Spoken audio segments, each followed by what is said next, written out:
చీరమైన చేప గురించి last time video పెట్టానండి. అంటే ఒక ఆవిడ ఒక బకెట్ తీసుకొని వాళ్ళకైతే వాటర్ కింద పంచింది.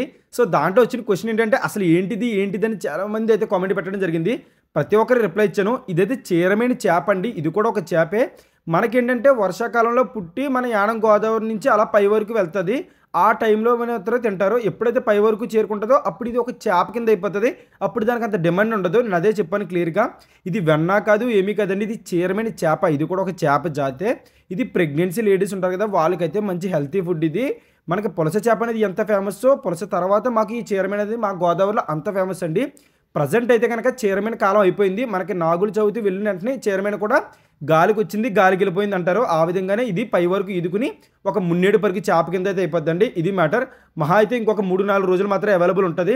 ఎవరికైనా కావాలంటే మన యానం వేలంపాటకైతే వచ్చేసి తీసుకోవచ్చు. డెలివరీ కావాలంటే గనక పైన ఉన్న నెంబర్‌ని అయితే కాంటాక్ట్ అవ్వండి. మన దగ్గర అవైలబుల్ ఉంటే గనక ఖచ్చితంగా నేనైతే డెలివరీ చేస్తాను. మనకి ప్రెజెంట్ షేర్ వచ్చి 1500 పైబడి కూడా పడుతుంది. ఇది మ్యాటర్ గైస్.